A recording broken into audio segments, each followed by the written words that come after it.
said to him, but yeah.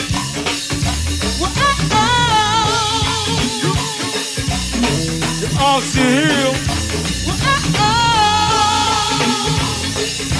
Hey, Doc, give me my bird.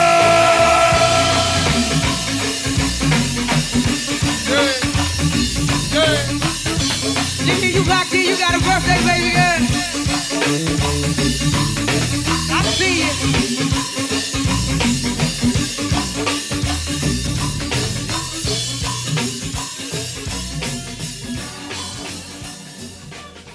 Welcome back to the GoWin Radio Show right here on GoGo Radio Live, Win DC Radio, all wrapped up in GoWin.media.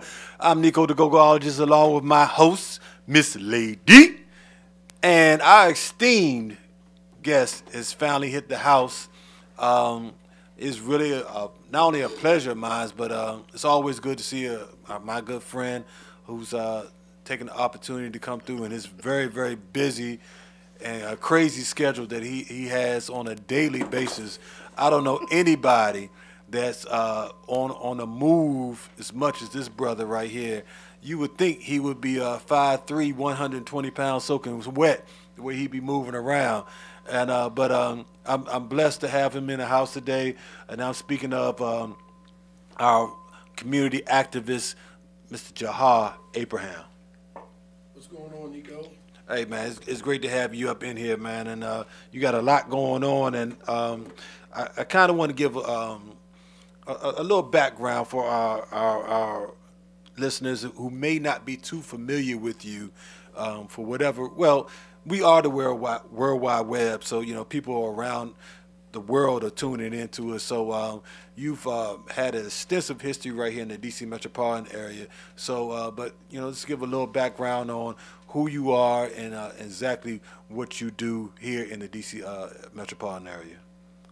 You know, I'm a native Washingtonian. You know, my name is Jauhar Abraham. I do a lot of things. You know, at the end of the day, if I can borrow something from what Dr. King said, you know, I'm just somebody, man, that when I leave here, I just wanted to be known that I helped somebody. You know what I'm saying? Right. That's what I do.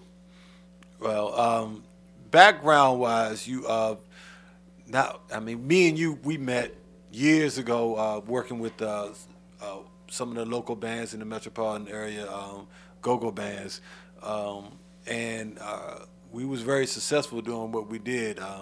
But at the same time, you've always somehow, some way, been involved in the political arena. Tell us, you know, when and where did that start? First of all, your passion to be involved in politics, not only just politics, but in community activity.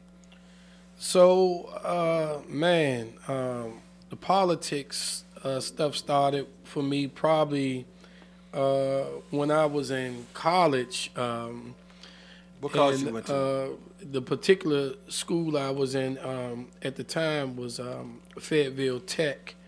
I was actually in the military, and we were going through a few different things. We were trying to get Minister Farrakhan to come down and speak at the school, and then all of a sudden, all of the media, everybody started coming out talking about this guy was anti-Semitic, and I remember when I had left D.C., I had enrolled, before I left, I had enrolled in the University of Maryland, and it was a big issue in the late 80s about Farrakhan coming to Maryland, and I really wasn't hip to who he was and or what he was doing. I wasn't hip to the Nation of Islam, and so I ended up starting to read up and take that serious, and man, it changed my life.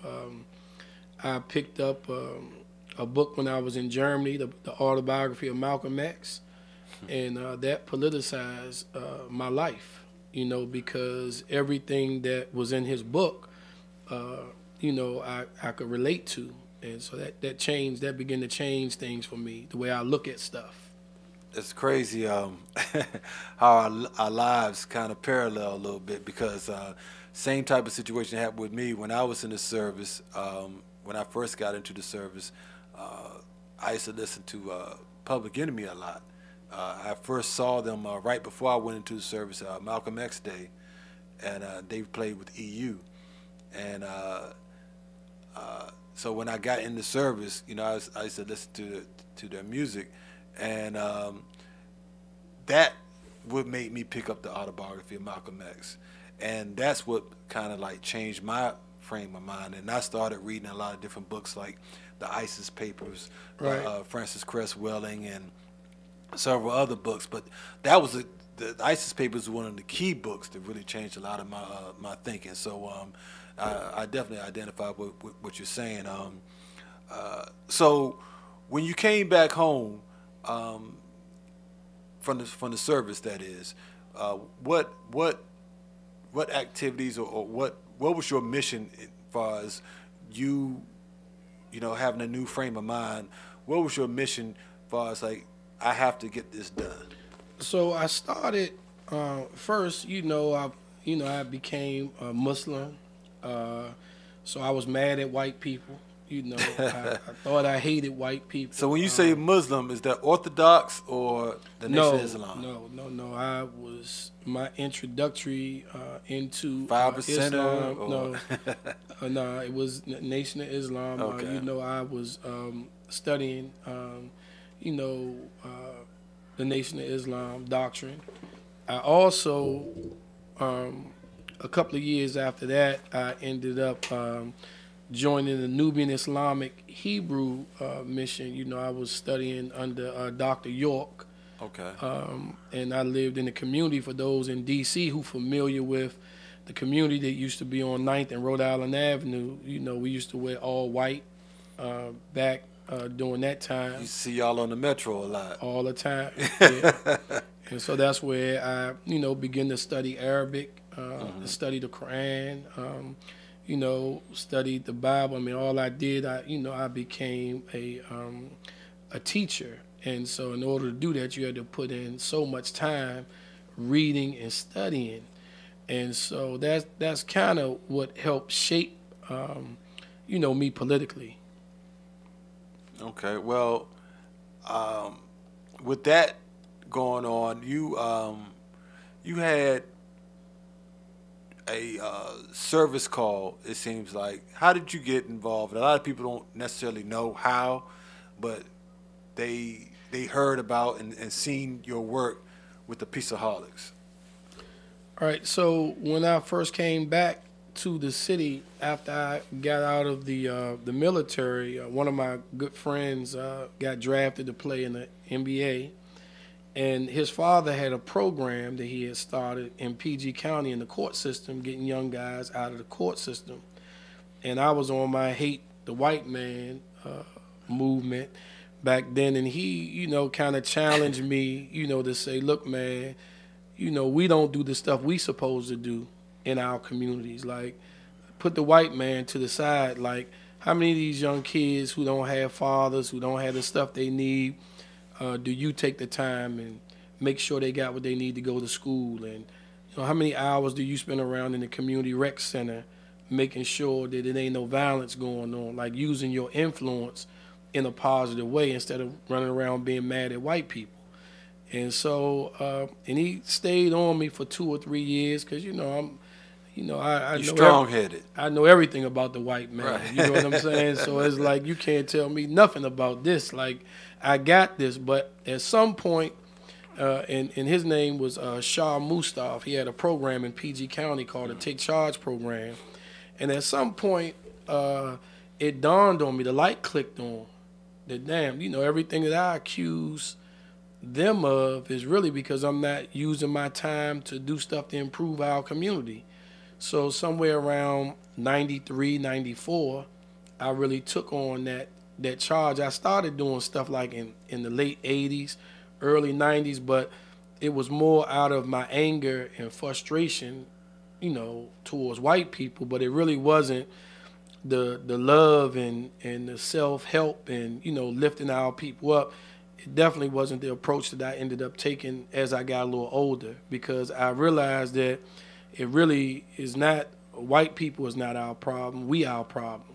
I've been saying And that. so Yeah. as long as you take the time and you focus on other people and you pointing a finger at other people, what that do is it take away the time that you should be spending focusing on improving yourself. And once I started to focus on all the stuff that was wrong with me, it didn't leave me no time to bother other people, right? I had to spend years, extensive years, focusing on all the destruction and, the hurt and, all the stuff that was going on with me. And so once I was delivered from that, it made the playing field pretty clear for me.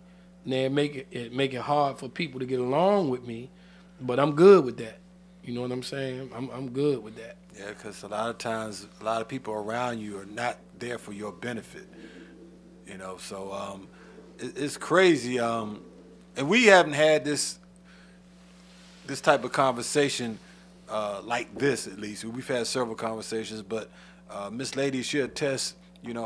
What you just said as far as about self-improvement as a people, I say this all the time on the show. All the time. I say, look in that mirror before you jump out there. Right. So, but we still didn't touch on actually your introductory into how the Peaceaholics was formed. So a few years after the Million Man March, so actually before the Million Man March, I mean, that's how the work with the Peaceaholics came about. We organized, we were part of the local organizing committee in D.C. We was working with Al Malik Farrakhan with Ceasefire Don't Smoke the Brothers. And so me and Mo hooked up there and continued to work. From there, we started Red Door Entertainment. We was doing parties and stuff. And then a few years later, Anthony Williams came to town, the control board. We was involved with Ceasefire and shutting down Thomas Circle one day. Got all the kids, organized the high school kids to leave school. We went down there, Big G. We shut Thomas Circle down. Most people don't even know this. Like when they sent the control board here, we was fighting with the control board because Marion Barry was the mayor, but Congress sent the control board in to control the money in the city. So we went down there, we shut the control board down. We had met with them, gave them a list of demands, and we ended up working out some stuff, the things that we needed for our communities. And then a couple of years later, me and Mo tried to do some stuff. It didn't get off the ground. And then about 2003, a young man got shot in the cafeteria at Ballou Senior High School. And that's when we really decided to go ahead and incorporate and start a nonprofit. And we started working, helping out the city in various areas like the jail, the youth detention center, the schools, and in the communities around the rec centers and public housing. That's how we began, and that was like 2003. Okay. But it was all, it all came from the work around the Million Man March. And that's the initial Million Man March for those. In 1995. Right. Miss Lady, you want to jump out there? Okay. Well, so at that point, the Peaceaholics came together, and you were definitely being praised being given credit for a lot of the violence that was going on in the city, for y'all curtailing that. Right.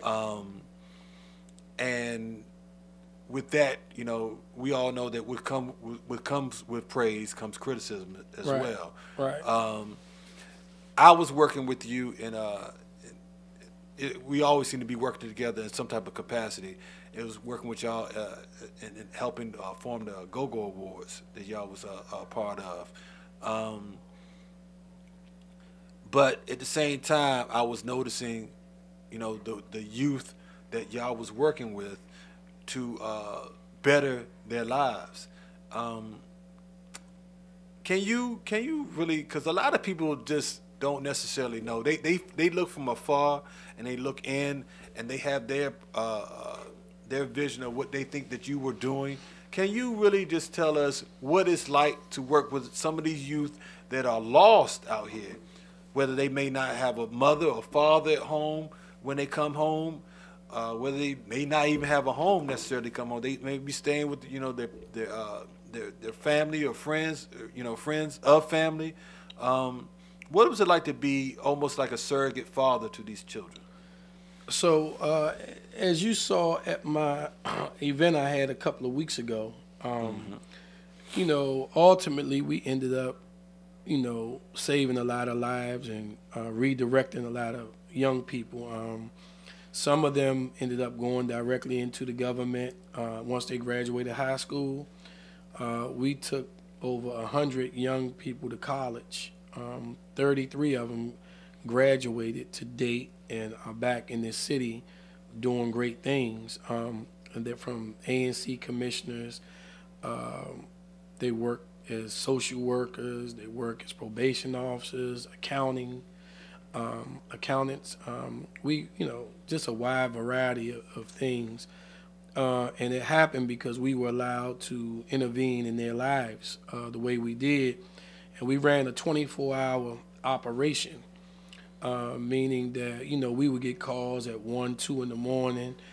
They'd be at the go-go, get ready, planning to go places to fight. We would show up deep, intervene in it, go take them to different places to eat, sit up with them all night, reconnecting them back with their families, helping the family members if they had substance abuse issues and all that kind of stuff, making sure food was in the house.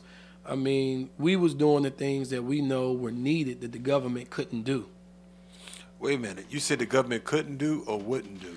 Well, they couldn't do because, one, they don't understand the community. Like people, a lot of times the government operates from 9 to 5, except for the police department and the fire department. So when you're talking about providing social service work and interventions, like it's going down in the hood, at 1 in the morning, 12 in the morning or 3 o'clock after the go-go. Well, the government is closed. The only people in the government that's still working at that time is the police department or the fire department. So having people who could provide social service work or just, community support work during, a 24-hour cycle is what really made the difference. And so the government is not structured and not set up that way. Well, you had a nice little run at working with the youth that a lot of us that look from afar, we criticize what the youth are doing. Right. But like you said, a lot of times we don't want to stick our heads out there and say, you know what, let me volunteer myself to try to work with the youth, because a lot of times I don't know if that the older generation is just scared or they just don't understand, or maybe it's a combination of both. But you and when you say Mo, we're speaking of Ronald Moulton. You two were on the front lines of this battle that we continue to have at this time and present right now. But more recently, you have been in another type of battle, and that's dealing with the D.C. government and some things that's going on in Southeast. Can you give us a little foreground of what's actually happening over there? Just in general, it's $10 billion worth of development that we count. Not the stuff that we can't see, but what we can see. It's about $10 billion about to come into Ward 8. About 20. Just in Ward 8? Just in Ward 8. Yeah, that's the last place that major development. Well, some parts are 7, and then Ward 8. Mm-hmm. So it's major development going on, and people are being displaced. People are homeless. And then so you have a lot of moving parts going on. And so my position is any development that's coming in our community, that is coming in our community by way of community dollars, the community should be involved in it. Like a lot of us in our community think that it's just these rich white people coming to buy the stuff. No, it's not the rich white people. The government are funding everyday ordinary people like me and you. They giving them a chance. Like the people I see, they wasn't born with a silver spoon in their mouth.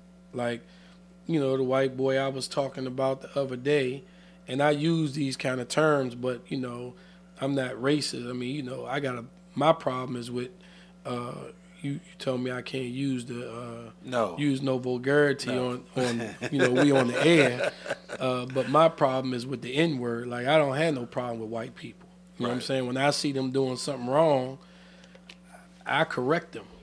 Right. Just like I do when I see our people doing something wrong. You know what I'm saying? Right. So the standard with me is just being a principled person, not just like you can't just offer me something like I'm gonna be all right. I'm cool. I'm gonna be all right. I've been around here 50 years. I'm gonna be all right.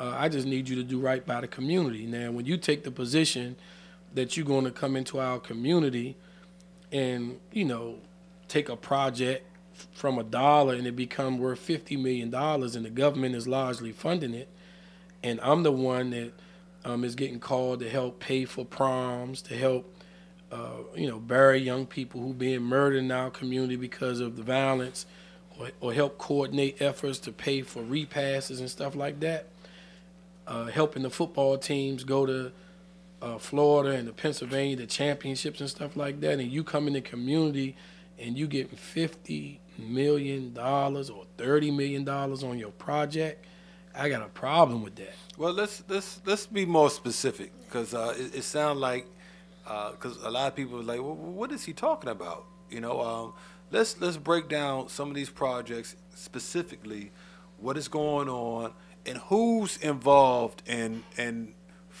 helping fund the so-called ordinary man. Because when you say people like you and me, it's hard for the average listener or watcher to understand that somebody can just be almost gifted a situation of a multi-million-dollar operation to build up in a community that, as you're saying, that people are being displaced. And how are they being displaced without a fight? So the way they're being displaced is over time. They have these things called comp plans, where they sit back and put together a comprehensive plan, and normally they do it it's a 20-year plan. And so everything that's happening right now, they started working on it in 2000. A lot of this stuff happened when Anthony Williams came to D.C. Mayor Bowtie. Right. And so then some of it has to be approved by the council, and, you know, they slip some things by, so some things you know going on and some things you don't know going on.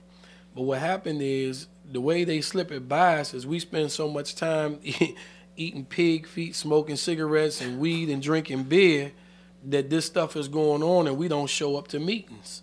So they say we had a public meeting and we discussed this, but nobody was informed about the public meeting. Nobody showed up at the public meeting. So this stuff gets past us. So a lot of it. You just contradicted a little bit. You said nobody was informed about the public meeting. So how would they show up? Well, that's intentional. It's not a contradiction. It's intentional. Like, and then after you beat people down so much that they don't have the capacity to sit through these kind of meetings and analyze what's really going on, because you worrying about your electric being off, your water being off. Like, I mean, we live in a distressed community. Like, the majority of the people that live in our community are living in poverty. You know what I'm saying? Like, the average, I was reading something in the Washington Post the other day that said that white families in D.C., their income is 81 times that of the average black family in D.C. I read that article. Yeah. So this is serious, and so what happens to us is black people who get an education or opportunity, generally when they reach a certain level of success, they start believing that is something special about them, that they're better than other black people. So they want to put it in your face that I got this and this is my title and this is this. Like, so they become important. And so they use their position and leverage not to help uplift less fortunate black people, but they use their position to press them, to put their foot on their neck, to participate in legislation that's going to continue to hurt them. And so because I'm just in a very different kind of place, in some different space, like I recognize this stuff. And when I see it, I call it out. Like most of my issues are not with white people. My issues, like this city has been depopulated with all black mayors and a largely African-American city council. So to me, it's like they were asleep during the revolution. They were asleep at the wheel. Who's they?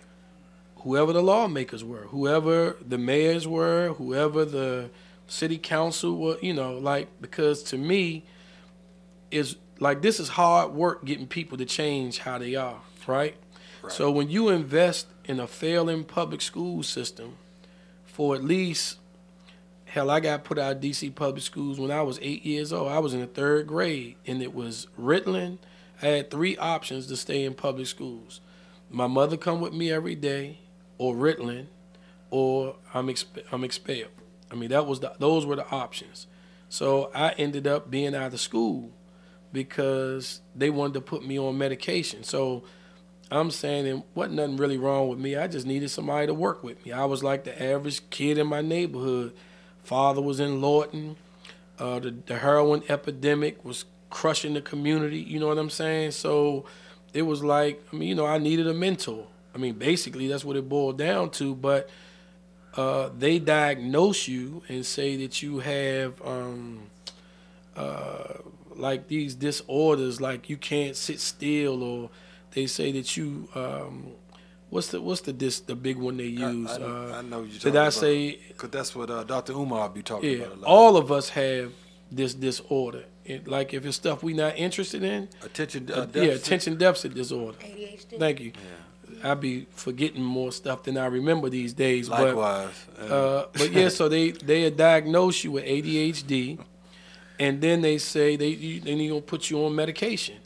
Now your mother don't know no better. If she agreed to the medication while they doing an experimental period, they'll give her a few extra dollars to put you on medication. But the base of the Ritalin is cocaine, right? So people don't know that the way it works is your metabolism. Like when you young like that, it slows you all the way down. It makes it like it's a downer. But when you older, it works just the opposite. You know what I'm saying? But what happens is that drug go to your central nervous system, and it tells your brain it has a reaction, or your brain has a response to it. And then so now you become chemically dependent on drugs. And this is done intentionally. Pharmaceutical companies blew up because of this. But the experiment was on the inner city with African-American males. You know what I'm saying? And so it's been a war against us. You know what I'm saying? And now it's like... so it sounds like the Tuskegee experiment all over again. It continues to move. And so while we play so much, all we want to do is joke and play and have fun. Like people really exercise and war against us. You know what I'm saying? They intentionally... It's like in Malcolm's book, you read that if you live in a poor neighborhood, the school system is going to be poor. If you go to a poor school, you're going to get a poor education. A poor education is going to afford you a poor paying job, and that keeps you tied up in a vicious cycle, running around like a dog chasing your tail. Poor neighborhood, poor schools. Poor schools, poor education. Poor education, poor paying job. So how do we, because you made mention earlier that certain people of color come up and they're not being held accountable to bring up the people that they grew up, not necessarily grew up with, but their communities. Because other races seem not to have that issue, but we seem to have it within our community. And when I speak of other races, we just look around us locally, whether it be the Hispanic community, the Chinese community, Vietnamese community, whatever. Locally, we see that they don't have the issues that we do. Why is that so? Well, one of the things is through slavery. Well, no, I'm not just going to blame this on slavery because slavery did play a part in it, but black people in general, see, I've had the opportunity to travel back to Africa on several occasions, several different countries in Africa, and I went to Gambia, I went to, Senegal, I've been to the place where Alex Haley, Jauhar, where Alex Haley said, Roots, the movie Roots was made, Gorée Island. And the one thing that I saw when I was there, that I see here, you have elitists, you have people who think they are better than other people, right? And they're in our race.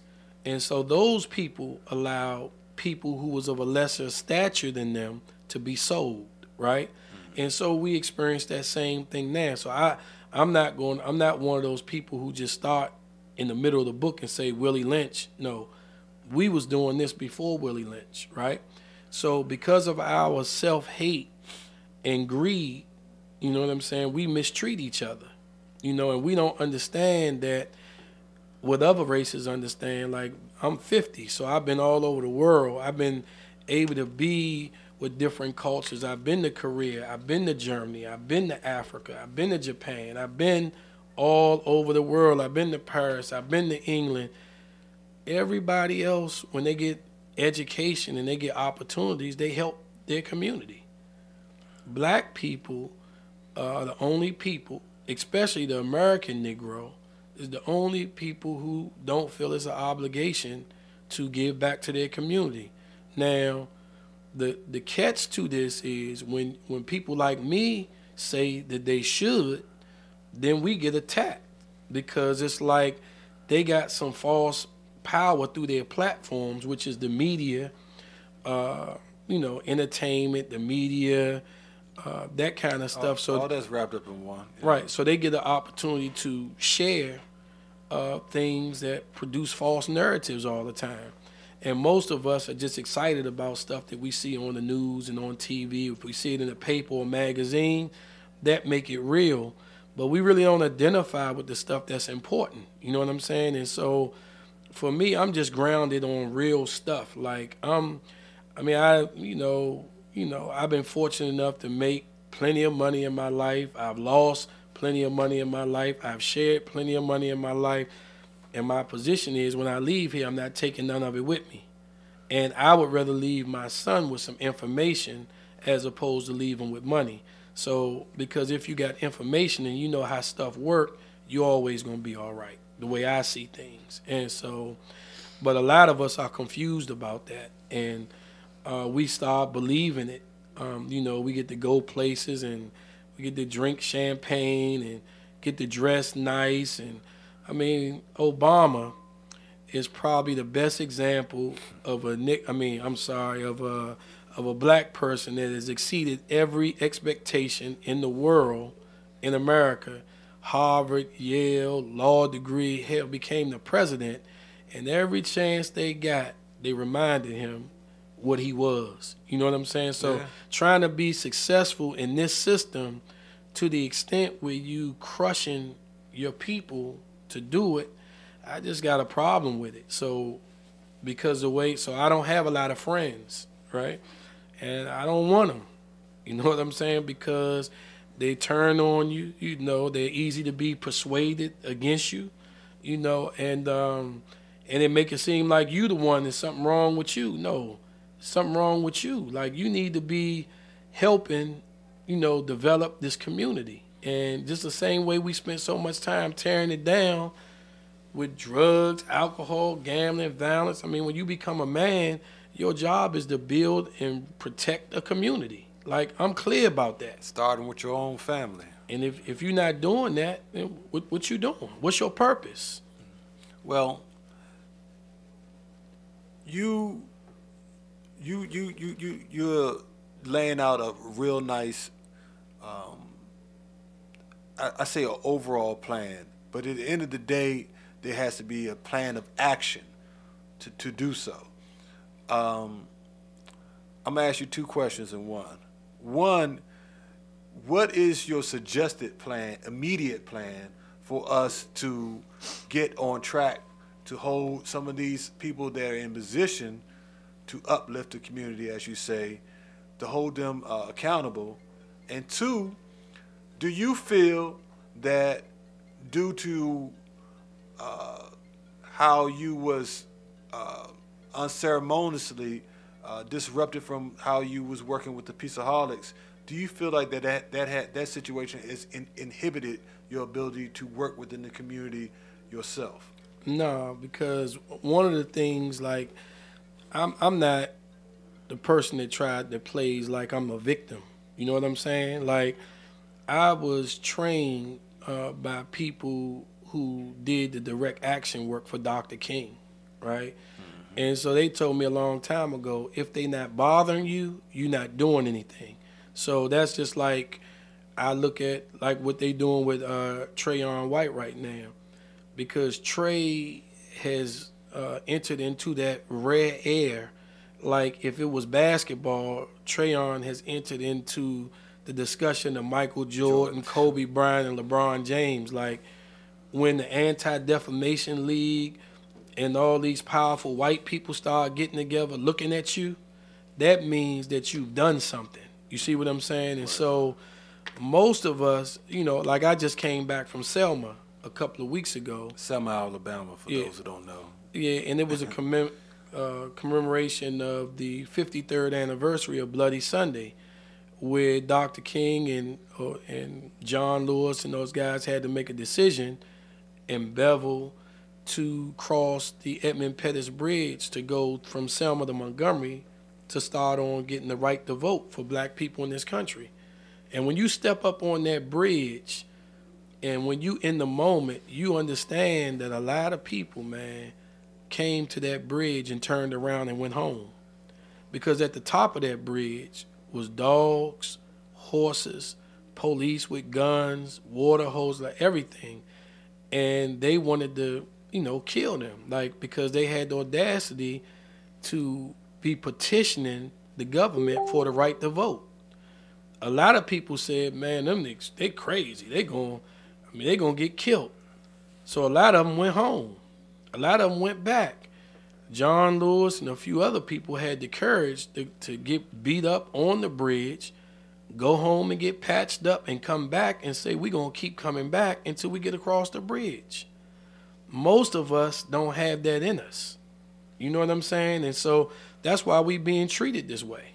Well, but I was going to ask, to piggyback off of him, how does one bounce back? So the question for me is, how do you bounce back not within yourself, but because we see that you're sure of that, but how do you bounce back within the community to say, I've read a couple of articles that the mayors in the past and the present mayor still rain praises upon the work that you guys have done. They still to this day say that the homicides were down, there was peace in the city, and they a couple of the officers stated that when I say officers, not police, but government officials, state that if there would have been a system put in place for a new enterprise or new small business owners to learn how to handle type of, these type of large quantity of funds, then that, that could have been alleviated. Because when you give someone, just like you gave the example of a basketball player, you give an 18-year-old a $50 million contract, for 1 year, guaranteed funds, what you think you're going to do with it? You know what I'm saying? Right. So it's like they still praise the work that you've done, but within the community, because you have your brothers, and you have the ones that say they're the brothers, and they'll say, well, how I'm supposed to trust him, or how I'm supposed to listen to him when, they did this, they did that. How do you gain the trust back from the community? So that's a good question. So this is something that we need to clear up. Because I was sitting with one of the queens of our community, Aquarius Van, last week, and she really does a great job over in Potomac Gardens. And she's a friend and a supporter And I remember sitting across from her a couple of weeks ago, and she thought, she was under the impression, as most, that we did something wrong with the money. And it's not true. Believe me, as much as I speak for myself, as much as I'm disliked and hated in that building, if I did something wrong with the money, I would have went to jail just like everybody else during that time that did something wrong with money. In fact, they had a lot more money than I had. They had way more lawyers than I had. I represented myself, and I'm not the sharpest knife in the drawer. And so what happens is, I had the best accounting firm in D.C. did our books. First, the internal bookkeeper did an excellent job, managed $17 million, and they could not find where one dime of it was misspent. And if they could have found it, they would. When you get money as a nonprofit, if you misuse the money, that automatically becomes a crime. So the company who the city was running the money through, the week after Ronald Moulton did his agreement with them, they folded. It's called the Children's Trust Corporation, because they were the ones illegally dispersing the money and illegally misusing the money. And they're the ones who alleged or who made the allegations about us. And they never wanted us to make it to court. That was the whole thing. I mean, you know, you fighting the government. So I go into court, they got 14 lawyers and I got me. So it's like they just keep filing petition, keep on filing stuff, keep filing stuff. And you got to respond to what they filing. You got to respond. And then when you don't file, then they say that you know, you guilty based on legalese, but not based on what really took place. You see what I'm saying? Like, they said we owe $700,000 because we didn't file the right taxes. Well, that's an IRS issue. The IRS don't let nobody get away with not reporting the right amount and paying the right amount. So that was just something to damage our reputation. And then the second thing was, I bought 2 white trucks. Both of the trucks was in my name because I had credit. That's how this worked. The company was a new company. You can't just register a company and go buy property and put it in the company's name. Both of the trucks was in my name. On the insurance document, there were 8 drivers listed. So their claim was I bought the 2 trucks to enrich myself. How am I enriching myself by buying 2 of the exact same truck? This is what I said when the Washington Post interviewed me. If I was doing it to enrich myself, I would have had 1 black and 1 white, and they would have both been parked in my driveway, and I would have drove both of them. It wouldn't have been 8 drivers on it. The reason it was 8 drivers on the insurance declaration is because the trucks were used for work, transporting children. If we had ever made it to court, man, do you know how many parents would have came there and said, I rode to college with my daughter or my son in these trucks? So now when they charge you with that, the fine is 3 times whatever the amount is. So the trucks was $80,000. So the fine is 3 times that, and legal fees. And if I took $700,000, they would have locked me up. So they just do that to try to ruin your reputation. Now, I met with all the people I needed to meet with when this happened and said, look, I was responsible for the money. I was. And everything is accounted for. And what you don't know is that black people who worked for the D.C. auditor, they end up quitting because they could not get them to lie about our accounting. They wanted them to lie and falsely report stuff that happened with our finances that they refused to do. So rather than do that, they quit. So like, people don't know the whole story. You know what I'm saying? And what really happened was the older guys, during that time, it was Marion Barry and Vince Gray and them. They didn't like how Adrian was running the city. They thought Adrian Fenty was disrespectful. And they made a decision that they needed a new mayor. And when they met with us, they told us to choose a side. So I'm sitting in a room with them like, are y'all threatening me? Like, these two 70-year-old guys, no, y'all not threatening me. And so I left out the room like blowing it off, but I'm a goldfish swimming with sharks because I don't know nothing about the political thing, but what I did know is that the Peaceaholics had street credibility. So when Adrian Fenty was the mayor and he came to Southeast, he didn't need to come to Southeast with 10 police and security and all that. He just called us and say, you know, where y'all at? I want to go to Woodland. I want to go to Berry Farms. And like, boom, meet us right here. And then we go over there together. So ain't nobody going to bother him or say nothing to him. But that's what that was all about. We got caught up in a political situation. Like, we didn't choose a side. We was with Adrian. You know what I'm saying? Vince formed this campaign.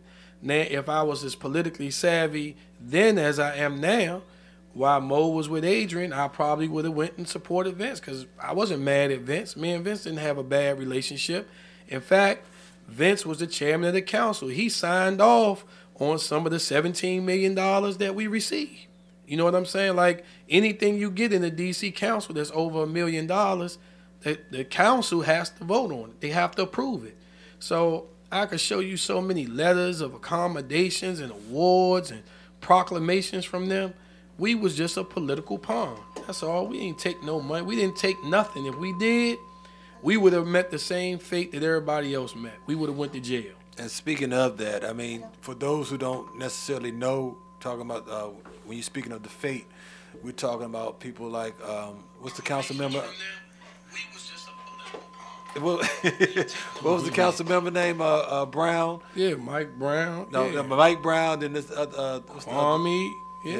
Yeah, I mean, Kwame. Yeah. I mean, if we would have did what they accused us of doing, we would have went to jail too. Yeah. I definitely have not got a break. And they still sitting down, aren't they? No, everybody home. Brown's home? Yeah. Okay. Yeah. All right, I would have definitely, I mean, me of all people, nobody looking out for me. Ain't nobody still looking out for me. Right. So it ain't no, you know what I'm saying? Like, I'm a thorn in people's side. So, I mean, and did we do everything perfect? No. Right. Who does everything perfect? The comptroller, the Indian dude Gandhi a couple years ago, they lost something like $1 billion. The government. How do you lose that kind of money? And talk to me about 700,000. I mean, are you serious? And every shooting costs $1 million. Every shooting in the urban city costs at least $1 million. Most people don't know that. So well, how's that?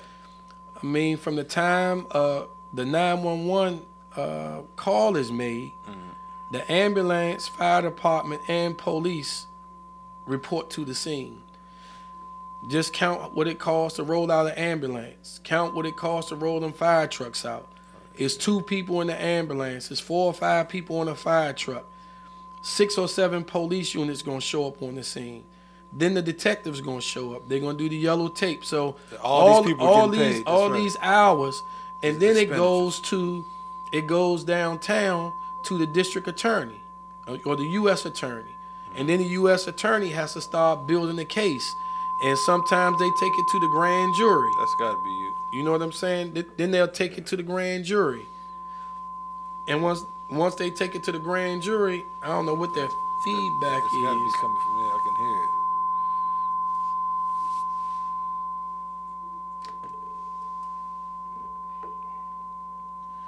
Yeah, that's me. Oh, that's Miss Lady. Okay. Yeah, right. So once they go to the grand jury and the grand jury get what they need, now you got a trial. Then simultaneously, while all that stuff is going on, the person who got shot, if they live, they getting surgeries. They going through rehab. They doing all this stuff. And if you go to trial, you got a jury. You got to pay them to come in. Everybody come in on the jury poll. Then if, let's just say in D.C., if you get convicted of the murder, that's 30 years. That right there alone is I think it's like $1.8 million because it's $60,000 a year on the average, and that number's going to go up over time because the cost of living and inflation goes up. That's $1.8 million right there that you're going to spend on incarceration. So I'm just saying, the amount of money that the city spends when you got 400 shootings, 500 shootings a year, you would want to have stuff like Peaceaholics in every neighborhood. Because what that does is stops shooting, and then you could use the money for different things. You could reprogram the money the same way. My argument with them is the same way you building all these beautiful new buildings and these beautiful high rises. All the money we investing in brick and mortar, what if we invest that money in people? What if we do, because I'm where I'm at because somebody took the time with me, somebody helped me. So I know the value of that. Well, your point right there within itself is, and I want you to tell our listeners and our watchers, what do you think? Because it's obvious that's a factor that they don't want to do. All right, and is it just the rich trying to get richer and they not caring about the poor? Because from information I've been studying, that the disparity between the rich and the poor has never been greater than it is now. Oh, absolutely. I mean, and it's a big business. Like, people make money off of our dysfunction. I mean, Right. I used to get into it with the chief of police all the time because, again, as a goldfish swimming with sharks, I didn't realize that the budget of the police department, a largely part of it come from arrests. So if arrests down, then the budget go down. You see what I'm saying? So it means they don't need them as much. So they incarcerate and lock us up at a higher rate because they get more money for the arrests. That's just like at the end of the month, they got to get their ticket quota. Yeah. So you use the poor people, the people who don't have information. I mean, we can't fight back if we selling drugs and carrying guns, if we doing stuff. Not paying taxes. That take us away from being citizens. That take our citizenship away. But you didn't answer the question. What's that? What is the solution? Well, the solution is people got to start getting serious. I mean, you got to get committed to whatever it is you doing. Like, I mean, if what I've learned, again, I don't have problems with these white people. My problem's with the black people. When you explain to them what they're doing, how that's impacting and affecting you, initially they don't want to share the money with you because they think they got the privilege thing going on. But then after you break it down to them, most of the time, they don't have a problem. The people who is the problem is the apologists, the black people that they send to be apologists for, caring and concern, the concern is needed for the black community.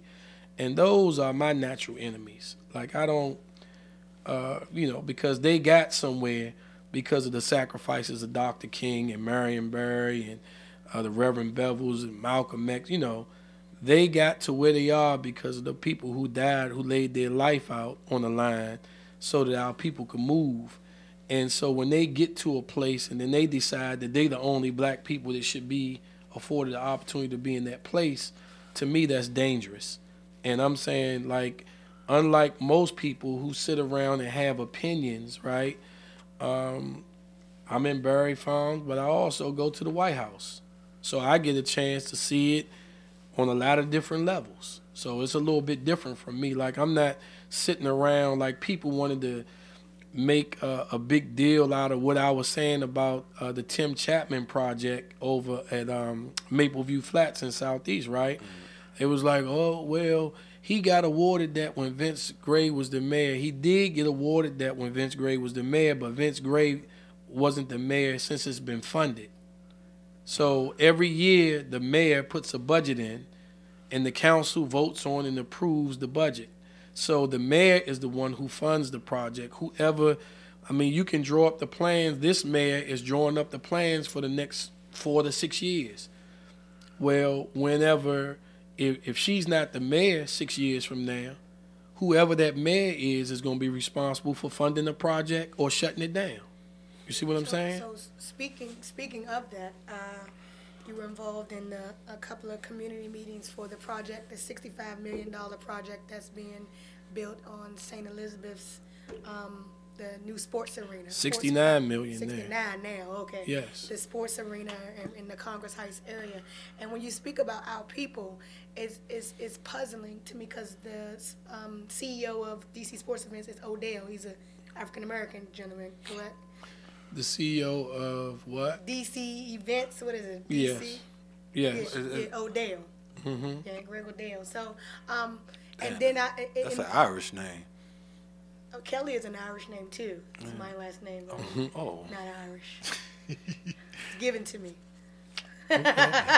No, I know who you're talking about. Right, Greg. so- You're talking yeah. about Greg. Yeah. Yes. So, and then I was, as I was reading, of course I wasn't there, but I was reading, and it seems that when you talk about the brothers and the sisters, is it that they're brainwashed because you have people from the neighborhood community, like for example, he's a supporter. One of the gentlemen is said a supporter of the project. His issue was some of the year's new advisory neighborhood commissioners complaining about the process being rushed didn't involve themselves at previous community meetings. I didn't see them at meetings, said Pennell, whom is the former president of the Congress Heights Community Association, and it also speaks to their level of community involvement before being elected. So, like, are they brainwashed? Because he's supporting, you know, you have the people that's supporting, and then you have you who's like, nah, like, wake up, what are you doing? Y'all don't realize what's happening. So a person like Philip Pennell can say that, and then he and I would have we could have a good discussion about it because he's somebody who does work in the community, right? So I respect him. Right. A lot of the people I don't respect. And so the way this happens is whenever they decide who they're going to give the award to do this, then they also kind of tell them, well, we like for you to work with these people. And so when I went to the meeting, the people who was in charge of the outreach, they don't represent the interests of my people or the people who I deal with, the people in my area. They don't, you know, there's 5 or 6 older ladies and one dude who always fighting with young people. You know what I'm saying? So they don't represent our interests. So if you're going to be serious about it, and it doesn't mean, like to Philip Pennell's point, it don't matter what I used to do before I become elected official. Once I become elected official, what I was doing 2 years ago, what my interests were 2 years ago is not relevant. Right. I'm here now. And so because the people voted for me and put me in place, that means you need to respect that. I'm not interested in whatever y'all talked about 2 years ago because I wasn't an elected official. Right. Now that I'm elected, it's my responsibility to ensure that this stuff is done correctly. You know what I'm saying? And part of that discussion, this problem is the young lady who was holding that up is one of the young people that used to be in my program. In fact, she's my goddaughter, and she went to college. She graduated, grew up in Congress Park, an excellent young woman, graduated from college. I met her in Ballou. In fact, I met her the day that the young man got shot in the cafeteria. And me and her developed a relationship. We talked about her going to college. That wasn't something that she could really think about at the time because of the conditions that she was living in her community. The school she was going in, all the guys brought guns and knives to school every day. So now we worked through all of that so she can just focus on her education, and she's an excellent student. She goes to college. She come home, graduate. She's like, Jauhar, you know, what can I do to repay you for, you know, all the stuff you've done to help me? And I said, what you can do for me is become an ANC commissioner. What's that? This is what you need to do, because becoming the ANC commissioner will allow you to put protection on the people in this community who can't read and write. Like, we have an 80% literacy issue in our community. So we need people who can come in and read these contracts and interpret them and make sure our people getting looked out for. And she agreed to take time out of her life to do that. And then she ended up getting attacked by the older people because they the ones who they made the deal with about what's supposed to happen for the community. And they want to decide what happens for the young people and all of that. And we ain't be here in the next 10, 20 years. And it's all political. So I'm saying we not involved in the politics. So when I say that, like, all of them people know me. They never invited me to a meeting because I'm not their guy. Right. You see what I'm saying? And it's money involved in that. Like the design work, the outreach work, catering, for the meetings. I mean, for $50 million project, you know, they're gonna spend $600,000 or $700,000 in the community. Now, if they really don't have to do that, then the people who doing the outreach just put the money in their pocket. That's what they do. So when I show up, of course they're gonna have a problem with me, because I'm saying, where the money at? Who did the outreach? What did the outreach look like? And so people know I'm right, but a lot of black people are scared. I mean, like, if you just say boo to them, they start looking for a chair or a table to go hide up under. You know what I'm saying? And I don't get it. Yeah, because and when you say that, I agree, because when you talk to the right people, and it says that they spoke with community members, which would entail probably the older people, and the agreement, like kind of like a verbal agreement, and say that DC events would bring $40,000 annually for scholarships. That's nothing compared to a $69 million 40. That's Can 40 you believe people. that? That's 40 people at $1,000. $1,000 is gonna get you your books for a semester. Like, That's how disrespectful they are. Yeah, 40,000 annually for scholarships and 50,000 annually for community events. You gonna spend that in 2 events, 2 summertime events? Like, you gonna And if you agreed knew, who shook hands on this? and if you knew the kind of money that's spent and passed around, I mean, that's what I tell guys all the time. Like, look, I don't know, you know, we supposed to be the toughest city. We supposed to have the toughest guys. We supposed to have the thoroughest guys. You know, DC supposed to be everything. And all I see is cranes going up, guys coming in the bank with no ski masks, walking out with all kind of money because we don't show up at the meeting. And part of the reason we don't show up at the meeting is because we don't get the information. So, and this is done intentionally. You know what I'm saying? Yeah, so, and just like you said, Mr. Odell's pointed out in this writing that he tried the best he could to reach out and make everyone aware of a meeting.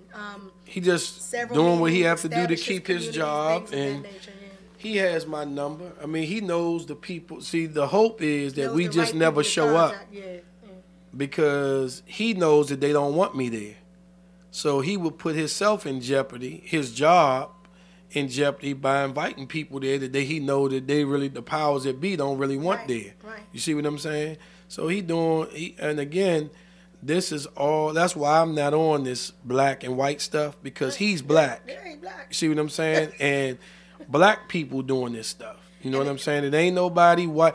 Like, if we just treat each other right, white people will fall right in line. That's right. So at this time, the project is moving on. It's based to become projected to be done September of 2018.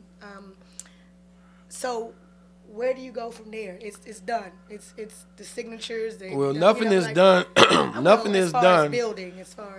Nothing is done until it's 100% complete. I mean, you know, we might have something to say about that. We still talking about what their role is in the community and what they've done, you know, to help the community. Like, I'm not impressed when, you know, you're a multi-million-dollar corporation, and then Monumental Sports, you know, if you tie them to Ted Leon's, then you're talking about $1 billion operation. I mean, giving the community a few $1,000s, but the community is giving this billionaire, the city is giving this billionaire millions of dollars to build this space. Jauhar, this is crazy to me, because when I made mention, when the DC you on it, I made mention about the DC what's it, DC Go-Go, the DC Go-Go G League franchise, and I put up a post on Facebook, and I just wanted to develop thought, and I said, has Go-Go sold its soul? Capital City Go-Go. Capital City Go-Go. Has it sold its soul? And what I meant by that is that this culture that I grew up in, since 1980,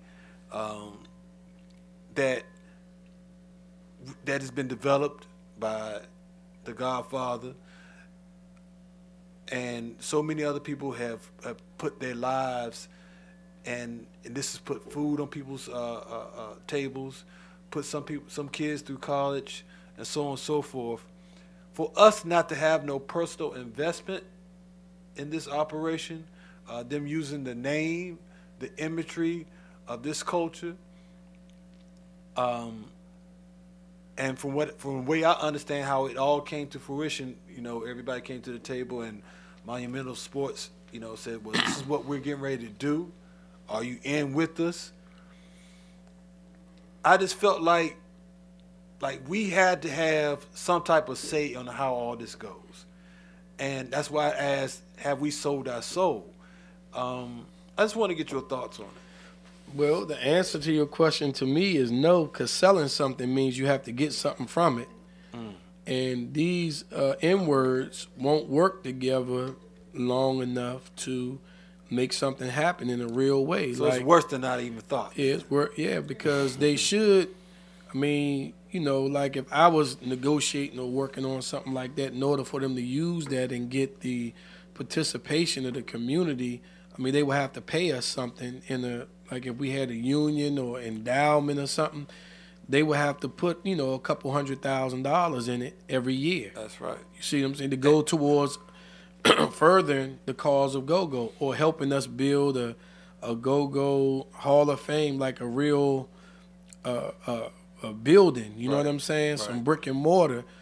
But, some guys were just happy to go to a game and get recognized at the game and, and get a check for participating in an event that doesn't do anything to further the culture. Well, if they got a check, then I guess you're right. It is selling your, I guess they sold it. But I wasn't aware of a check. I mean, just for playing and entertaining. No, that's two different things. That's service. The day that they unveiled the name, they invited people down that was in the go-go community. Right. And some of them were just happy. A couple of them I talked to was just happy that go-go was going to be thought of that way. And it's probably cool because 10 years from now, when there's no bands playing, it'll live on through the name. People will say, well,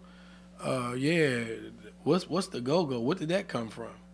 And then they'll, you'll be able to attach it to, because the actual living people have no interest in working together to build what needs to be built in order to preserve, the history of go-go. That would have been a nice idea too, as far as a brick and mortar, because you have your Rock and Roll Hall of Fames, and you have. And it's a billionaire who the city is giving that kind of money to. So they could have done something in a big way, even on that.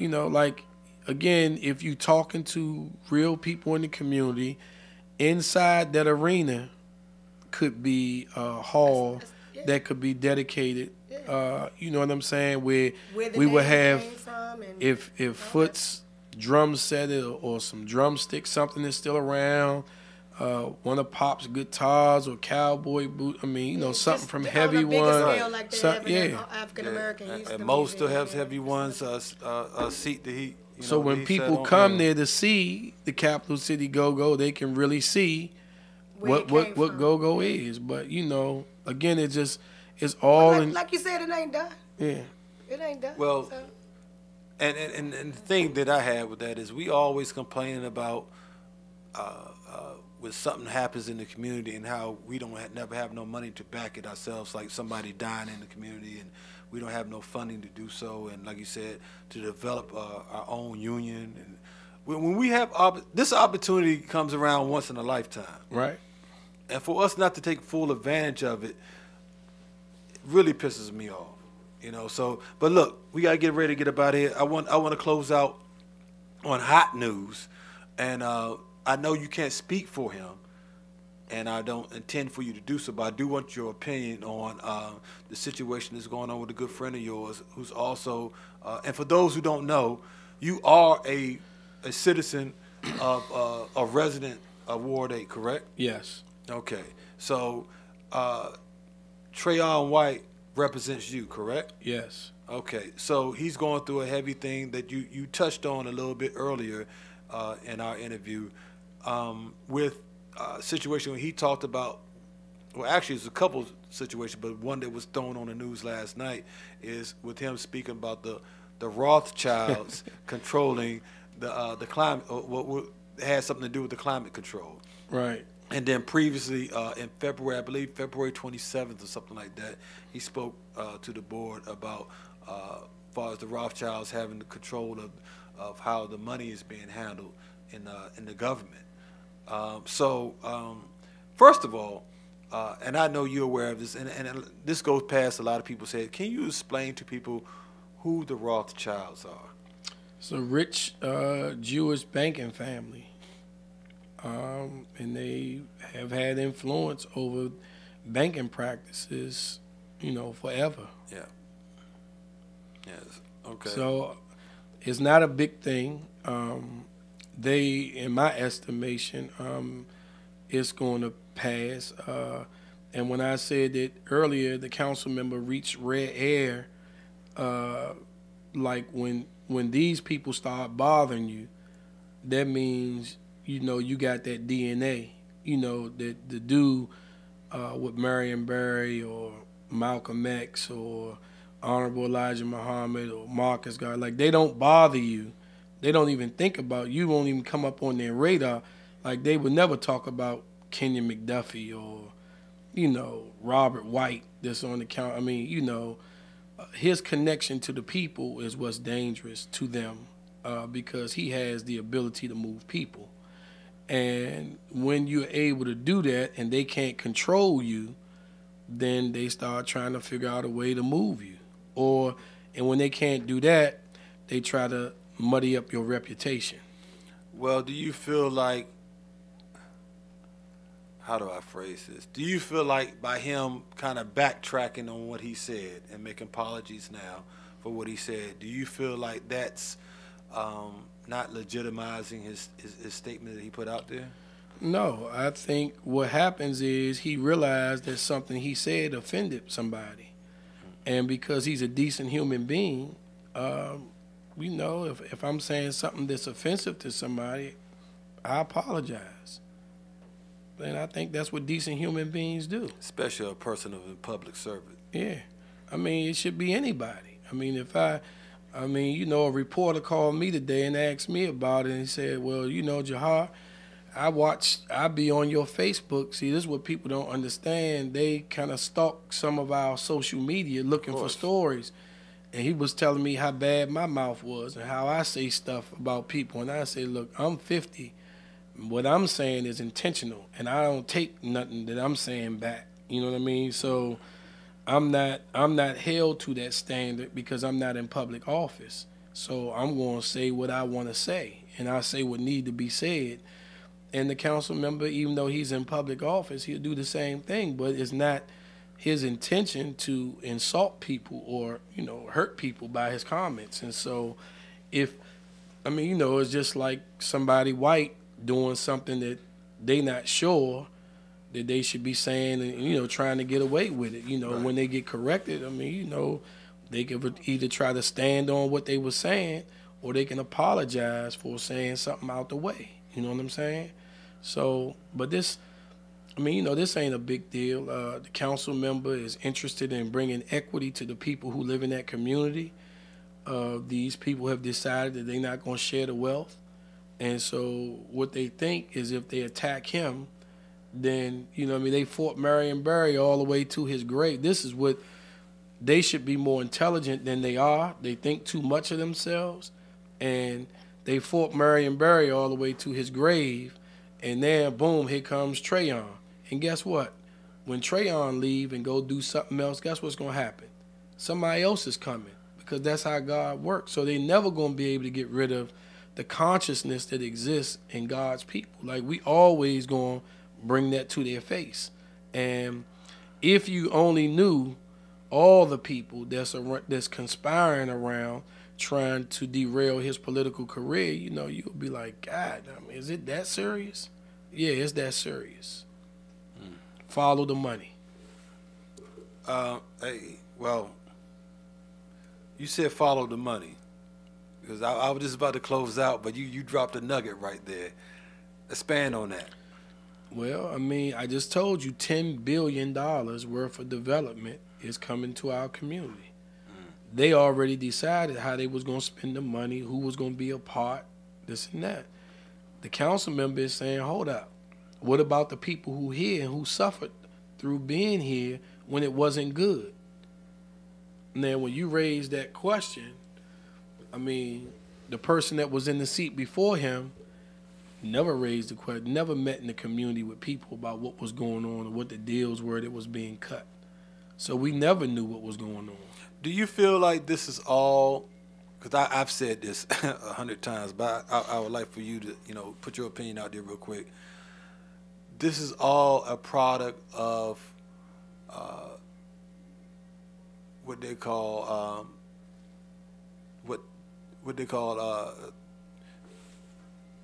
the infiltration of how the city is developed, and I'm trying to keep it politically correct, because basically we all complain about how the city has changed, and I always said basically what you said earlier is the reason why the city has changed because we never took notice of what was getting ready to happen. Europeans don't do anything by chance. They plan out. Right. And they plan for some years, to come into the city and make it more palatable to them. Do you feel like what you're talking about right now is a direct result of that? Absolutely. I mean, this is my issue with black people who in position of leadership. The school system has been terrible for at least 40 years. So when you produce education system produce people who not adequately trained and academically trained and qualified to be a part of this renaissance, it's just disheartening to see black people blaming the victim, saying they not right or they showing up with a dirty urine. I mean, they self-medicating. I mean, if you had 10 of your friends shot in the past 2 or 3 years, you probably would use some kind of drug or drink too. I mean, it's not normal to walk across a dead body. I mean, yesterday, a 16-year-old got shot in Parkland, got killed in Parkland. It's not normal to have to deal with that kind of stuff. And so when you live in this kind of, and live under this kind of pressure, then that has to be taken in consideration. I mean, and this stuff is done intentionally. And so, to me, when you put black people in charge and they come in our community and ask for our votes and swear they're going to help us, and then when they get back in the boardroom with the people who really controlling them, then how they feel about us gets tucked under the table because the deal that the people want them to cut. Well, a lot of that too, though, Jauhar, is we're not bringing together our resources. One thing, we may vote for somebody, but a vote is only one small part of the process. And if we would organize our money and then put that behind a person of interest to take our best interest at heart and say, well, look, we need you to do this, such as other races and cultures do. When the Chinese want somebody in office, they pull their money together. When the LGBT want something done in Congress, they pull their money together and their resources together. And they get somebody, they get a lobbyist to push their agenda for them. Right. We can't seem to do that. Well, it's like what we got to learn. Like when I was talking to the Washington Post earlier today, I was like, with some people who joined us when we shut down Bazzuto's construction site. And so they want to put us, when they get us all in a room, they want to put us all together. Like some guy from the Black Panthers, some guy from Black Lives Matter, some white people. They ain't worried about them, though, from, We Are DC, whatever the case might be. But what I try to explain to black people is that we don't have to. See, if we disagree on one thing, we become enemies. It can be 10 things on the table. If we disagree on one of them, we're not going to spend no time on the 9 things we agree on. We're going to spend the majority of our time arguing over the one thing we don't agree on. So that's a problem for us. So we have to learn how to work together. And we have to learn that everything don't have to be our way. Like I'm not gonna participate if I'm not in charge. Like we got that kind of mentality. We want to be the smartest and the biggest and the strongest in the room, when really something that we learn as kids, the cream rise to the top. You know what I'm saying? And you don't have to, all you really need to do is do your part. You know what I'm saying? And you're going to end up where you're supposed to be. But most of us, we see this stuff the wrong way. And we better together than we are isolated and divided. And most of us would just rather be over here on the side getting whatever we get and just doing what we got to do just to survive. Buying joy. As opposed to, I've always had an opinion that with high risk come high reward. So I'm not going to stand at the, using baseball as an analogy, I'm not going to stand at the plate holding the bat while the ball just keep coming past me. I mean, whether I think I can hit it or not, you got to swing. I got to swing the bat. That's right. You know what I'm saying? And so for many of us, we have to get involved. And getting involved means coming to meetings, letting your voice be heard, speaking up. And most of us don't do that. We sit back and we defer the authority to somebody else to make decisions for us. And it's clear that the decisions that people are making are not in our best interest. You know what I'm saying? Mm-hmm. Like, I tell people all the time, I mean, the biggest crime, that we commit against ourselves is our undying loyalty to the Democratic Party.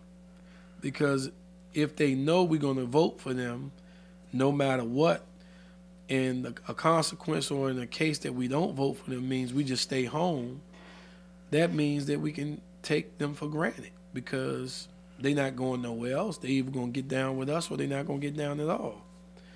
And I think when you're in politics, that's dangerous because when your side lose, right, then you lose. And you don't get a chance to get back in. Right. Until, you get a win. And who knows when that cycle is going to come back. But if you positioned on both sides, you get to play the whole time. So some of us should be Democrats, some of us should be Republicans, some of us should be independents. That way, no matter who's winning, we got people in the room who represent our interests. That's what's up. All so, right. lastly but least, what is next for Jauhar Abraham? What type of moves are you making in regards to working with the situation that's going on in the Southeast? So we got to be a part of the 10 billion. I mean, my goal is to develop a community development corporation. In D.C., they used to have something called PIC, the People's Involvement Corporation. But I'm working on, with some attorneys, developing a community development corporation, and we will control, what we asking to do is find a way to control 1 to 3% of the gross of the deals that's coming in. So like if it's $10 billion worth of business coming in, 3% of that is $300 million. And then the people or the Communities Development Corporation then would decide what we're going to invest in our community. I think that's how that should work. That's what it is. So we done went way over, but I mean, we had a late start, in some ways, but we greatly appreciate you for taking time out of your busy schedule, coming in today, clearing up a few things, some misconceptions some people may have about you or your stances that you've taken in the past and currently. So it's great to have you in. For those who may not know, Jauhar has a lot influence of what's going on in the go-go community as well. So he's currently the manager of Team Familiar, which is one of the premier bands in D.C. metropolitan area. Does Team Familiar have anything major coming up? Yeah, we always working on some things. We had a trip coming up soon to Atlanta. We'll be going back to New Orleans next year for Mardi Gras. How was that? It was great. It was great. And we also plan on Maybe the GoWin radio show can come down there with you. yeah, and we also plan on going back. You blew going to that one Africa. off. was a You quick blew that. one. Yeah. So, yeah. He blew that off real quick. Yeah, no, I mean, we always open, man. We gotta do business, man. We gotta support each other's business. You know what I'm saying? And, No doubt. I have a great interest in making sure that what you're doing is successful. So we're gonna do everything we can, and we need the platform to talk to the people, to let the people know what's going on. No doubt what I'm about saying? that. So One of the Facebook listeners yeah, wanted to know, is anyone from the GoGo community, for I guess you can't speak for everyone, participating in the Rally for Our Lives this weekend? I am. I can't speak for Right. anybody else. The white children. It's interesting. Black children need guns in their community, so they not, trying to, they not involved in this kind of protest. These is white kids, but it's how God work. The white lawmakers would never discuss gun violence because it generally happens in our neighborhood every day. Now it comes home to them when their kids get killed. Now it has to become a discussion around their dinner table. It's a discussion around our dinner table every day. So, this is just how it works. The law of nature, you're not going to be able to escape this stuff. What affects me is going to affect you, directly or indirectly. that's right. Yeah, like for instance, today, the school shooting in Leonardtown, Great Mills School. It was they had the press conference, but it was brought to my attention that the shooter was a European male. So I don't know the two kids that there are no fatalities, only him.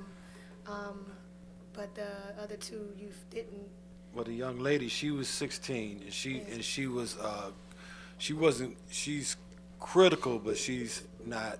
As of right, we know, right, we're not on. right.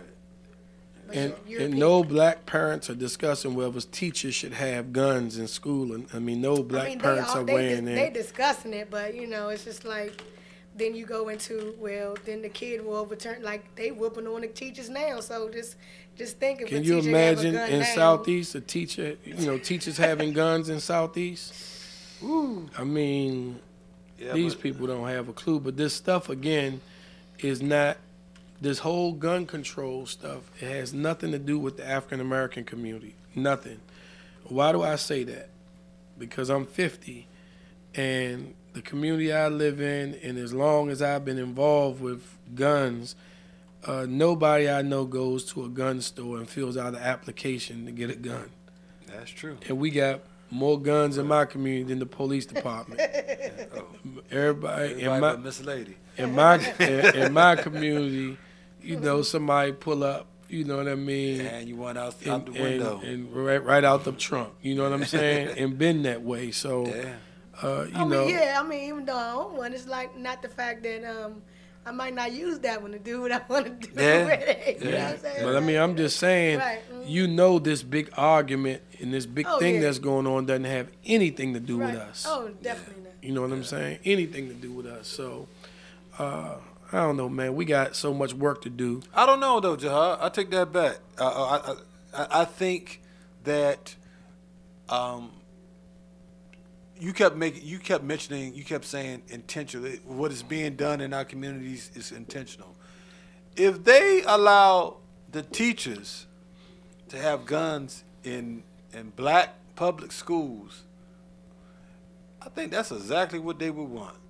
'Cause I really think they see us really continually knocking each other off. It wouldn't last. It would just be a catastrophe. That's just crazy. You know what I'm saying? It's just crazy. Well, that's but your man brought that to the table, who? Mr. Trump. Man, that's That's a whole nother. We can do do another hour. Yeah, we do that for a whole nother segment, man. Yeah, but don't get me started. yeah, man. yeah. Don't get me started. Hey, look, I said this. Bring and me back for that one. Well, look, So we had some time to talk. I told my about that. wife and my mother this, and I agree with you 100%. I said Trump is the best thing that happened to black community, and because Woke us up. well, no, if it don't wake you up, then your ass will stay asleep. Yeah, and You know, most of us if still you- not if woke. you- We yeah. just, you know how Don't when you're in a care. deep sleep and you don't want to wake up, and Yeah. somebody just grabbing you and shaking you, and you fighting because you still. Let me just get Only 10 reason more you wake minutes. up Let Right. me get like, 10. You gotta Yeah, use the bathroom. That's all. yeah. You That don't 10 want to wake up. That could be your last 10 minutes. Look, man, it's For real. hard. Like, you gotta decide, man. You know, like these people come and say, look, we not intentionally. We're not gonna give your children a good education. We're not gonna give them an opportunity to participate. You know, in the economic scale, we're gonna discriminate against them with loans. Like, you raise your children and put your children in a system like this so that they can fail. And we rather drink and smoke and play than fight, than organize. Right. Because they only trying their hand. Now, Right. when, And when, they you, when wanna- you show up and say, look, man, you can't do this no more because this is how this is impacting me, then they start looking at you like, well, where you get that from? Where you learn that at? Especially if you show up in numbers. Yeah, no question. Especially if you show up in No numbers. question. So, and that's something that Jauhar, that I'm hoping and praying that we continue this conversation in a public forum such as the GoWin radio show right here each and every Tuesday and Thursday from 11 a.m. to 2 p.m. We went over to 3 today, but you know it's worthwhile because if you can't sit back and listen to something that's important not only to you but to your family and to the growth of our community, then I don't know what else to say to you. I don't know what else to say to you. So, but we appreciate all of you for tuning in today. We appreciate our guest, Mr. Abraham, for coming in today. And we also want to send out our well wishes to those out in St. Leonard. What's the name of the school again, Miss Lady? Great meals in Leonardtown. Great meals Great out Mills there. High School. To the families and hope good well wishes to the 2 young students that were shot. Oh, and it was a female and a male, and Right. she still has life threatening. She's Right. been transported, but Yeah, he she's was in a 6 relationship with her. Who? The four- shooter? The shooter was a 14-year-old white male, and he was there. His social media, and when they checked his computers and all, it showed that they were familiar with each other. They were boyfriend and girlfriend. Wow. And so what about the other 14-year-old boy? He was just, He's stable. no, I'm Six- saying, yeah, he's was he just a bystander? They didn't. They don't say. know? They didn't say. Okay. But they said she was the intended. It's all going to come out. It's all going to come out. The target. All right. Well, we appreciate y'all for tuning in today to I Go Win also Radio. wanna, Oh, I'm send sorry. my Go ahead, condolences sis. to Miss Q Turner and her family. Who's that? She's she's an all-around honey. Oh, yeah, I'm sorry. I'm Yeah. sorry. And she was also the manager for RNS Yeah, for Project. RNS Project. Yeah. Yes, Yeah. yes, She's a yes. bartender at Levi's and Right. things of that nature. So she was involved in a accident a couple of weeks ago and on life support in ICU, and she passed away yesterday, the 18th. Which was Sunday. Sunday. 2 days. Sunday. So I want to send my condolences out to her family and her friends, and everyone in the community. Wow. Well, on that solemn note right there, once again, we appreciate y'all for tuning in. Tune in this Thursday. This Thursday, we have a huge show. It'll be another 4-hour packed show. We starting out. We have my main man, Just Paul. He's coming in. Dynamic independent artist who dynamic independent artist. Thank you, sir. Matter of fact, he has an event he's doing this Thursday at Tacoma Station. We're gonna talk about that more with him. One of the good old Oi boys, Jauhar, you should be familiar with him. Just Paul, because you connected with the Oi boys real heavy. Also, we got my main man. Is it Dave? Yeah. Dave V-Man. Yeah. Yeah, he's coming in, formerly of What Band. He has a couple things to talk about, indeed. And we're going to close out with the legend himself, DJ Cool. I can't do it. Let me clear my throat. Yeah, so he has his birthday coming up next Tuesday. He will be 60 years old. Yes. I was shocked when he hit me with that. Yes. Where is the fountain he drinking I'm from? telling you. I tell you, Goodness gracious. Cool will be 60 years old this coming Tuesday. He has an event coming up this weekend, and we're gonna talk about that with him, along with a whole rack of other things. It's in the hair. It's in the hair. It gotta be in the hair, like But- Grandma said. You know what? We are blessed right here on this show. Right here, I'm blessed to have you as my co-host. But we have some of the best guests coming through here, and we talk about everything that was popping. For real. So, tune in tonight. I'm not sure, depending on the weather, but Mike's Corner will be on from 6 to 8 p.m. right here on Windy C Radio, and we'll be running a replay of foreplay because they're definitely not coming in tonight. So keep it locked right here on Windy C Radio. Thanks for tuning in to the GoWin Radio Show right here on GoGo Radio Live, Windy C Radio, all wrapped up in GoWin.media, coming to you live from the Shots of Iverson. And Miss Lady, how we gonna do it? I got frog in my throat. Got a frog, baby. Yeah. I got frog in my throat. It must be a lot of that going around. I was in the casino and I was around smoke and hooping and stuff like that. Is that what, you was around it? You wasn't consuming? Oh, no. Okay.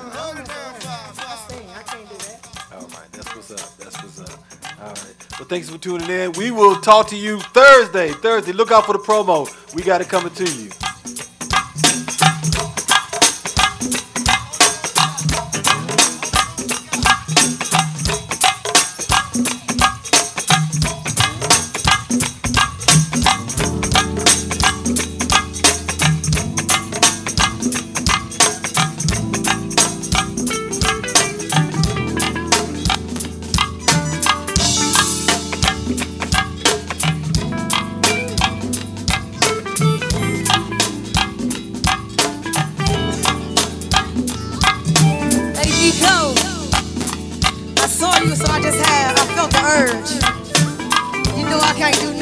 This one right here, though.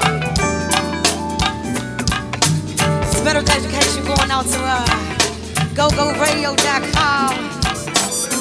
The GoGoologist. Yeah.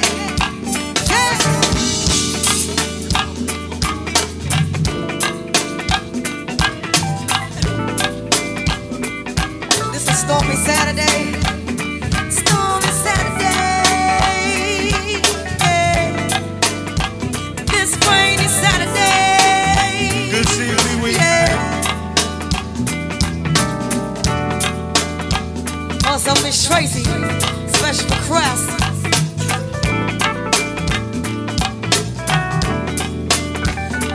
Pick out your afro, put on your high heel shoes, put on your fancy clothes, you're headed to the go-go.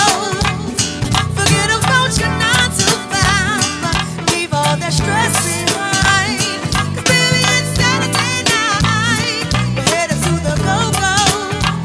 5 whole days has passed, it's Saturday at last. Call my crew, just a few, and they know exactly what to do. Sister, the night is young, I'm a part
no black.